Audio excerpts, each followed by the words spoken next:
Dans l'exercice numéro 3, on dit de trouver les entiers naturels petit a, tels que petit a soit compris entre 10 et 13.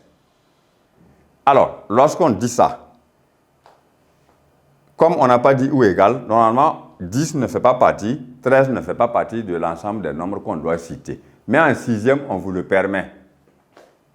Alors, entre 10 et 13, ça veut dire qu'on est à 10 et on va aller à 13. Alors, pour parcourir entre ces nombres en comptant, quels sont les nombres entiers que nous allons rencontrer? C'est tout ce que ça veut dire.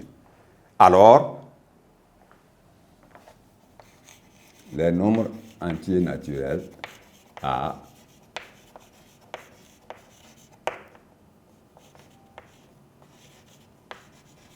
sont.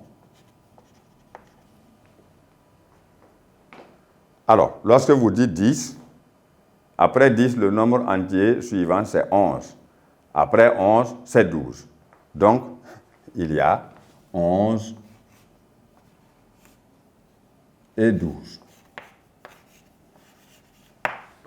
Voilà, qu'on peut écrire encore comme réponse que A est égal à 11, A peut être encore égal à 12. On ne cite pas 10 et 13 parce qu'on part de 10 et on s'arrête à 13. Et entre les deux, on veut voir les différents nombres entiers que l'on rencontre. Partant donc de 10 à 13, on rencontre seulement deux entiers, 11 et 12. Nous allons passer maintenant à la quatrième question de notre exercice d'application. Alors, dans ce quatrième exercice, on nous demande de trouver un ordre de grandeur dans un certain nombre de cas, à savoir dans le parcours donc, des trois opérations concernées, l'addition, la multiplication et la division.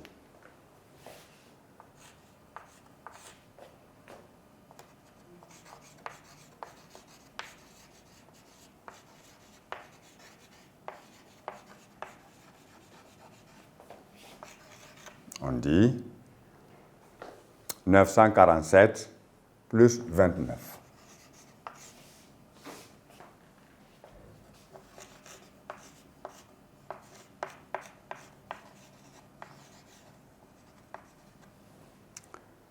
Alors, cette addition nous permet de trouver un résultat qu'il est important d'avoir.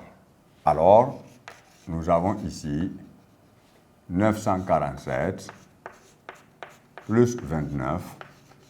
En effectuant l'opération, on a donc 6, 7 et 9. 976. Ça veut dire, nous allons donner un ordre de grandeur de 976.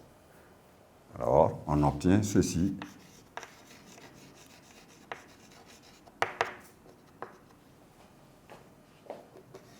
« 947 plus 30.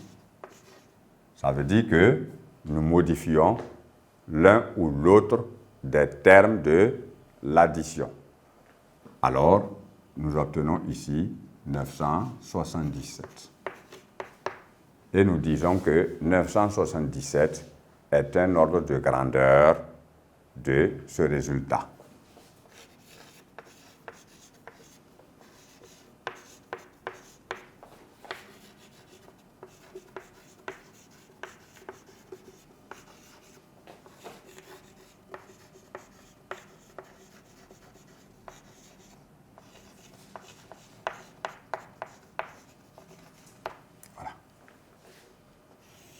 C'est ce qu'on nous a demandé.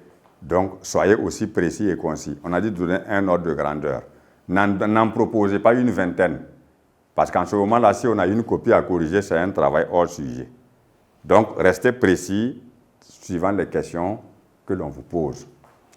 Ensuite, en petit b, nous voulons aussi donner un ordre de grandeur du résultat d'une autre opération.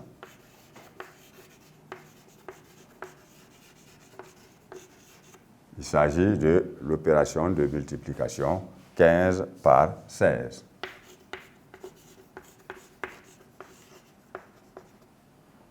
Donc ici, nous pouvons faire la modification de l'un des facteurs simplement et nous pouvons trouver l'ordre de grandeur que nous voulons.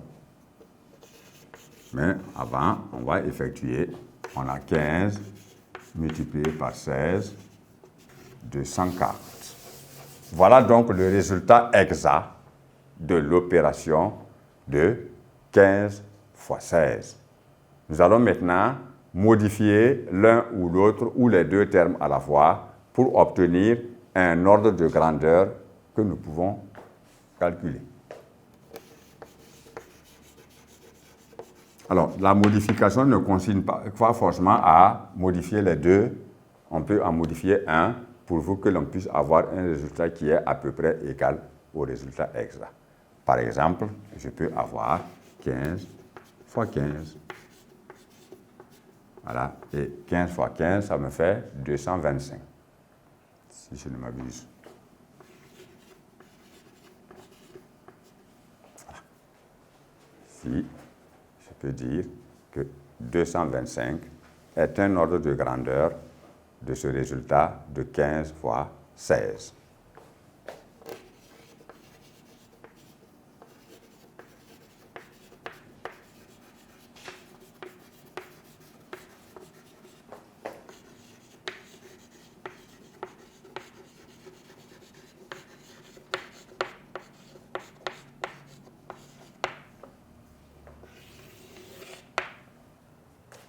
Et en petit c, nous voulons donner un autre ordre de grandeur. Cette fois-ci, le résultat d'une division. Il s'agit de 4499 divisé par 21.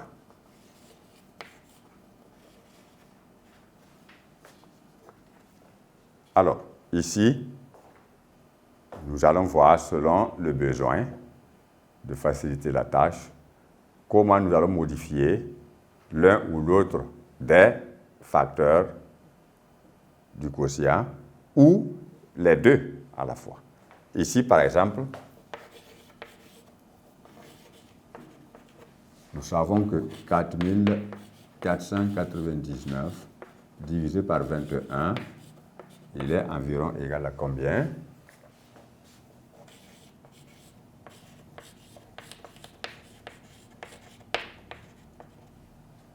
« 214. OK. OK. Donc, voilà. Nous avons donc 214,23. Peut-être que le quotient décimal lui-même n'est pas exact. Alors donc, voilà pourquoi je mets environ. Maintenant, nous voulons avoir un ordre de grandeur de ce résultat 214,23. Nous revenons donc ici aux deux facteurs pour voir comment nous allons les modifier afin d'obtenir un résultat qui est à peu près égal à celui-là, 214,23. Je vois par exemple ici que 4499, par exemple, c'est un entier naturel qui tend vers 5000. Donc, je l'arrondis à 5000.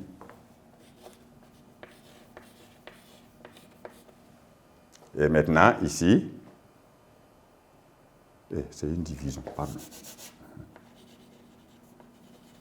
Et 21, nous pouvons aussi l'arrondir à 20. Et nous effectuons le calcul. Alors, 5000 divisé par 2 revient à 500 divisé par 2. Et 500 divisé par 2, ça fait 250. Donc, ici, nous avons trouvé 250, qui est donc à peu près égal au résultat de la division que nous avons trouvé. Alors, nous avons modifié ici simplement les deux termes. On peut en modifier un seul, mais on va toujours rester dans ce sillage, dans la famille des 200. Donc, On n'a pas 300, on n'a pas 400. Donc, nous sommes toujours dans un ordre de grandeur que l'on a.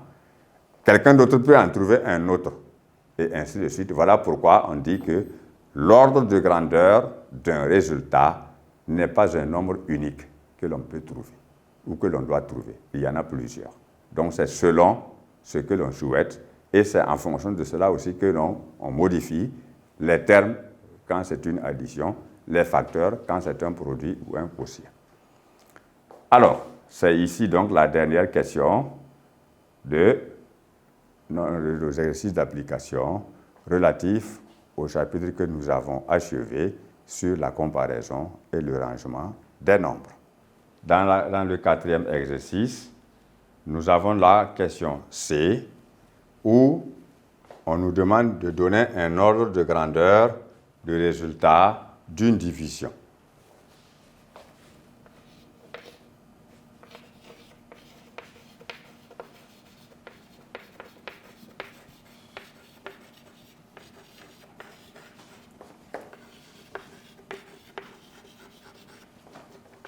Il s'agit de la division de 4499 divisé par 21.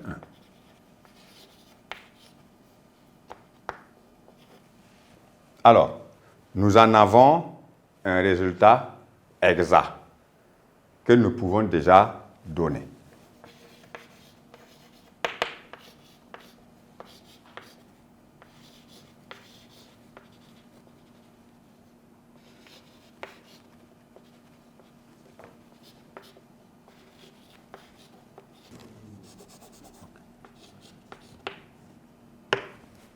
De 114,23 lorsque nous faisons le quotient de ces deux nombres que nous avons choisis.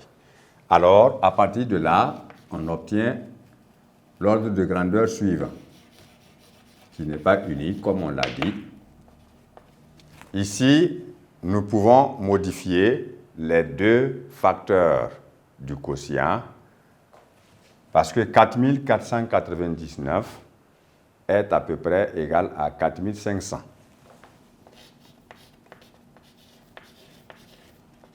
Et 21 est un nombre qui est proche de 20, que nous pouvons arrondir à 20. Alors, nous obtenons donc 4500 divisé par 20, c'est-à-dire 225.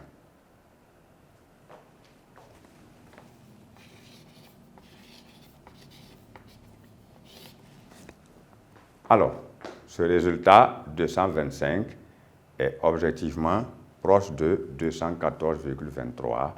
Alors, nous disons qu'il est un ordre de grandeur.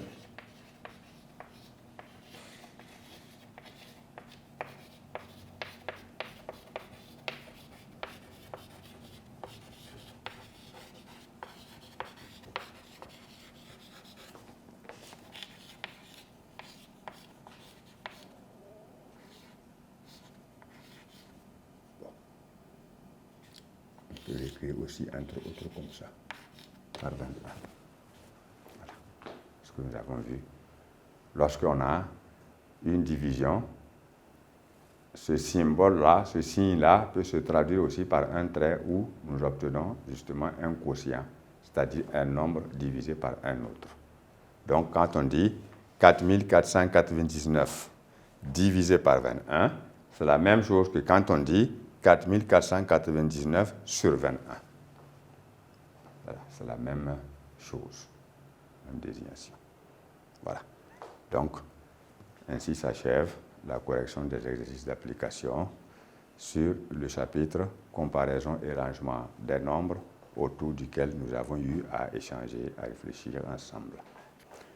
Chers apprenants, chers élèves, merci pour votre attention et je vous souhaite de bien garder et de faire vôtre ces connaissances que nous venons de partager.